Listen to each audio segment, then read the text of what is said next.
Right everyone, today we've got the Rolls-Royce Cullinan, brand new. I doubt you've seen one yet, but as you can see I've got one behind me. If anyone wants any details on this, I'm Richard Clark, Rich Prem on Instagram. Please do DM me and we can talk some details, but I'm now going to pass you over to Mark who's going to take you through the car.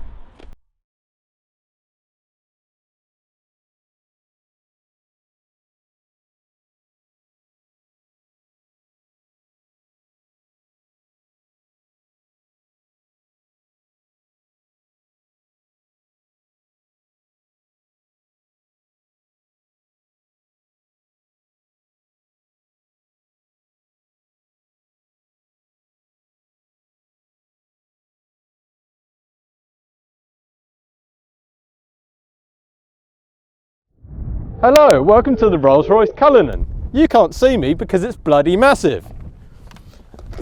Look at the size of the thing. In fact, I reckon it's about 5 paces long, and that's very big. The front is clearly taken a design from the Phantom.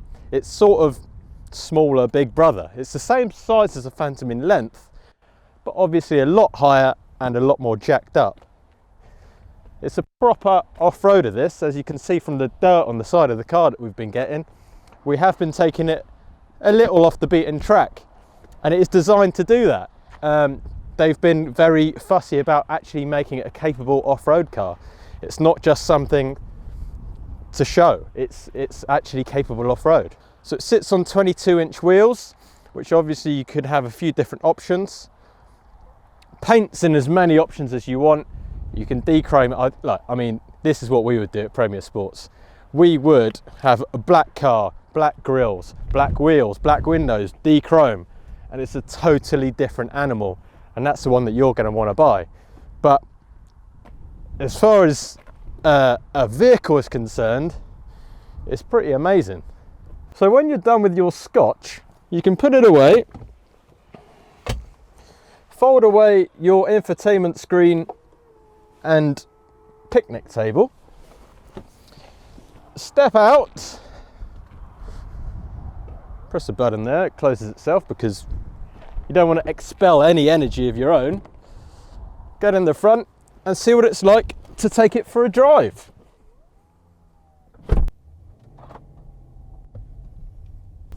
Right, so this is probably about the level of off-roading that the average Cullinan owner is going to do.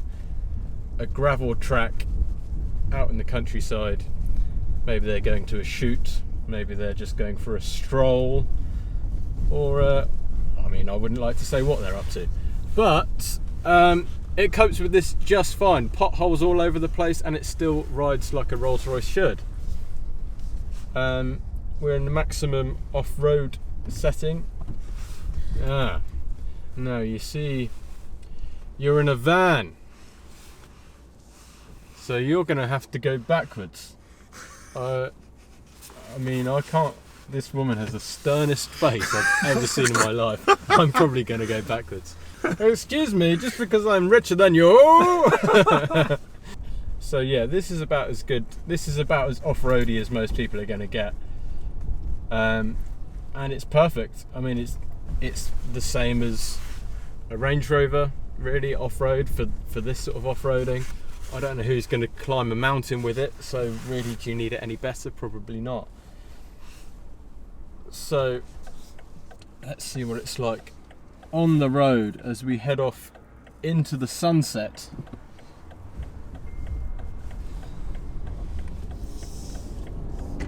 So we waft away into the distance. Okay, so as we waft down the road in complete silence, powered by a 6.75 litre twin turbocharged V12, there's not really a lot to say about it. I mean, it's supremely quiet, it's extremely comfortable, extremely refined. I've got to say, this heated seat arrangement is extremely warm. It's like being heated by a Victorian fireplace, which is also like you would expect in a Rolls-Royce. So the Cullinan name comes from the largest flawless diamond ever discovered. So they obviously think a lot of this car at Goodwood, otherwise they wouldn't have called it that. You know what, going through these twisty bits of road here, it actually handles pretty well. I mean, it does wallow around a little bit, but not in a bad way. It wafts, maybe not wallows, maybe that's not the right term. It wafts round corners and you don't really feel anything on the air suspension. It's just so smooth and so quiet. It's double glazing all the way around in this car. There's actually a sheet of double glazed glass between the rear seats and the boot. So when your butler is in the boot faffing around getting your golf clubs out, you can't hear him. And also it means that if there's any dead bodies in the boot that you might have stuffed in there, you don't get the aroma of them coming through to the cabin, which would certainly ruin your day. So in the boot, it's enormous, so you can fit whatever you like in there. It's a proper split folding tailgate as well, which is actually incredibly handy for sitting on. Maybe you're out in the countryside and you want to put some wellies on, you can perch on your split folding tailgate and put them on. There's also a viewing lounge option, which is about a £20,000 option, which a couple of seats fold out and slide out the back, and you can sit there with a little cocktail table and park on the end of whatever magnificent thing you're viewing and enjoy a scotch out of the decanter in the back, or maybe some champagne out of your fridge. They've really thought of everything in this. This car really does turn some heads driving down the high street now. Yeah, people stop and look at this car. No one's seen one around yet, obviously, but it's very, very imposing. Most people seem to like it, apart from one woman just called me a knob.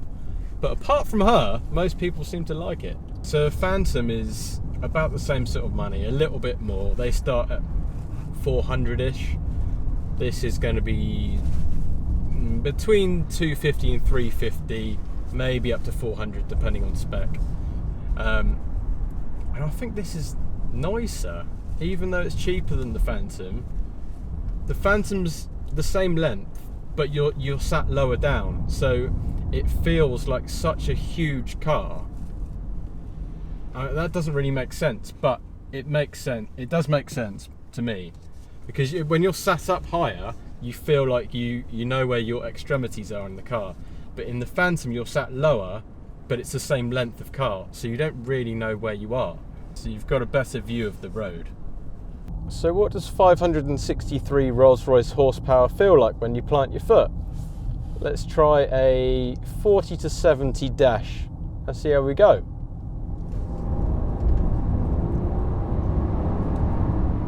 Brisk, very brisk. And it just sort of pushes you down the road. You're not pushed back in the chair and your head doesn't come off.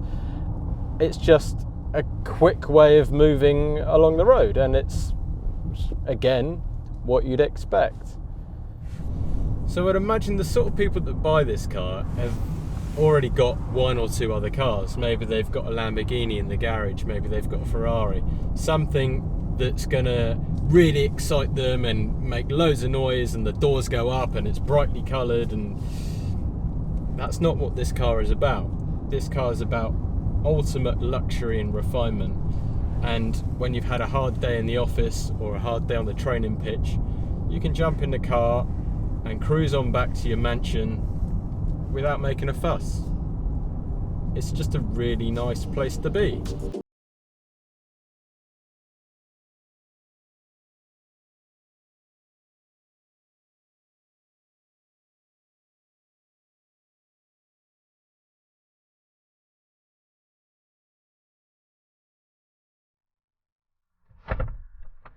You join me now in the rear of the Cullinan, and what a lovely place it is to be. I'm in my most relaxed position possible, with a lovely padded headrest, seat reclined all the way back, and it's amazing. Back here, this car really stands out as something very, very, very special indeed. Got a huge tablet style screen in front of me where you can do absolutely anything. You can send sat-nav instructions to your driver and he'll just take you there. or you can watch the TV. You can do whatever you like. Also in here, this is pretty cool. Well, there's a control center for that. You have a Rolls-Royce branded decanter here and little glasses. You have also a fridge with champagne flutes and of course your bottle of finest champagne, which you can then put in the holders down there. They've really thought of everything to make this a very luxurious place to sit in the back. Okay, so there it was, the Rolls-Royce Cullinan. If you liked it, I certainly did. You need to get your orders in now because there's already a year-long waiting list. You're looking towards the end of 2019 to get a car. So yeah, get in touch and yeah, let's build it.